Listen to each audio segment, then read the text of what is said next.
guys, welcome back to Legal Prep. Lastly, we discussed the introduction part of Transfer of Property Act. Today we'll start the main thing, that is movable, immovable property. What is that and all the things about this. So let's begin. So property is of two types. One is movable, another one is immovable.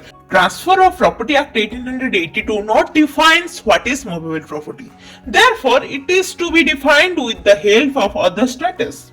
General Clause Act 1897 defines it as property of every description except immovable property. The Registration Act defines movable property to include property of every description excluding immovable property, not including standing timber, growing crops and grasses. तो हमारा registration act जो है ना वो define करता है movable property को include करके प्रॉपर्टी, सारे प्रॉपर्टी एक्सक्लूड करके इमूवेबल प्रॉपर्टी को, लेकिन ये इंक्लूड करता है standing timber, growing crops and grasses को. ये जरूरी है याद रखना. So now the question begin, what is movable property? Then transfer of property act 1882 defines movable property in negative sense.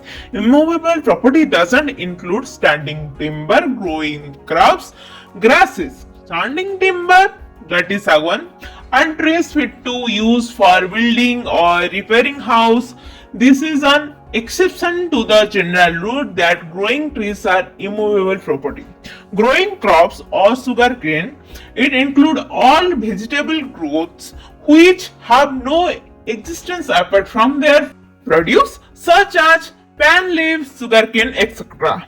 Grasses is a movable property, but if it is right to cut grass, it would be an interest in land and hence from immovable property. Standing timbers are tree fit for use for building or repairing houses.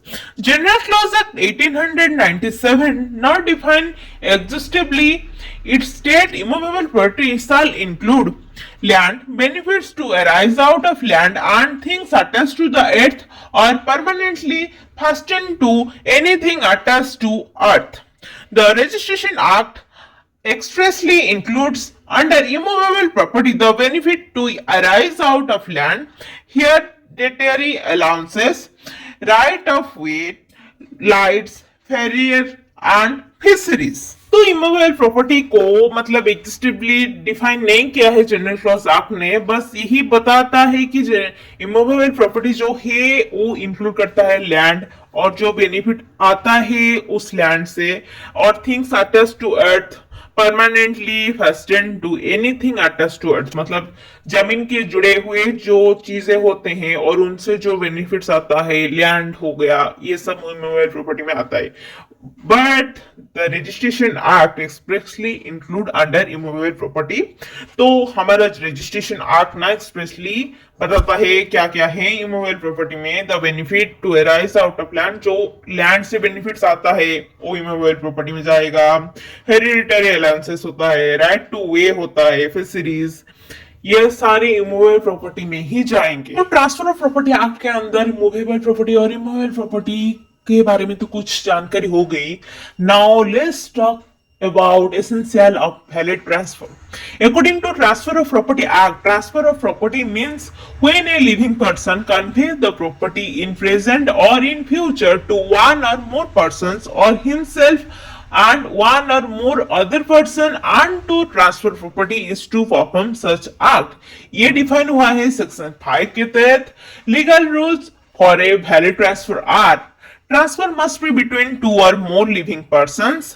According to section 5, living person include a company or association or body of individual, whether incorporate or not. A jurist person was defined in the case Shiromani Gurudwara Prabhakar Committee, Amritsar versus Sri Somnath Das.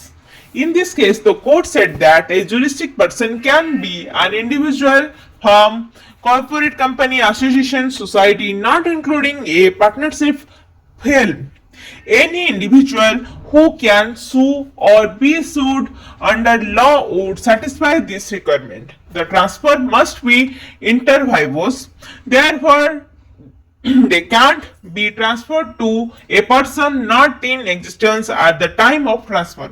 A transfer can be made by a person to himself, as for instance, when a person vests property in trust and himself become the whole trustee.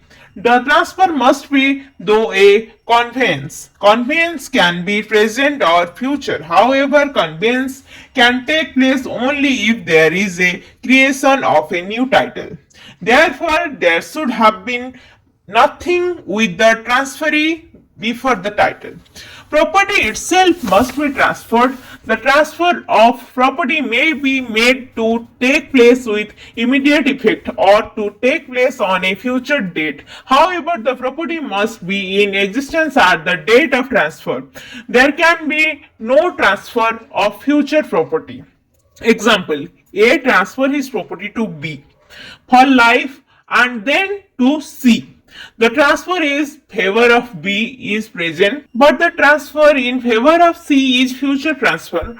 Property must be transferable. According to section 7, every person competent to contract, person competent to transfer, and having ownership can transfer property.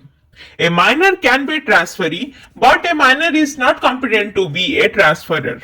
In other words, transferee need not be a competent person like transferor. A transferee may be a minor, insane, or child in mother's womb. However, under section 6 subclass S3, the person must not be a legally disqualified transferee. For example, under section 136 of Transfer of Property Act, judges, legal practitioners, and officers connected to the court and disqualified for purchasing actionable claim. Consideration and object of transferor must be lawful. No contract of transfer unlawful as per section 23 of the Contract Act.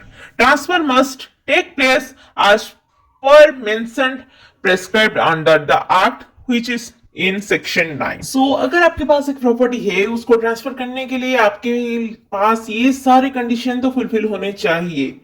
तो ये था essential of valid transfer. I hope this helps you. अगर कुछ भी help हुआ है तो subscribe करके जाना भाई. बहुत मेहनत लगती है ये सारे नोट्स रिसर्च करके बनाने के लिए और उसके बाद एक वीडियो करने के लिए बहुत टाइम जाता है. तो क्या करना है, सब्सक्राइब करके जाओ. ओके, बहुत कम सब्सक्राइबर हैं. होप समडे बहुत सारे लोग जुड़े हमसे और बहुत हेल्प हो उनका.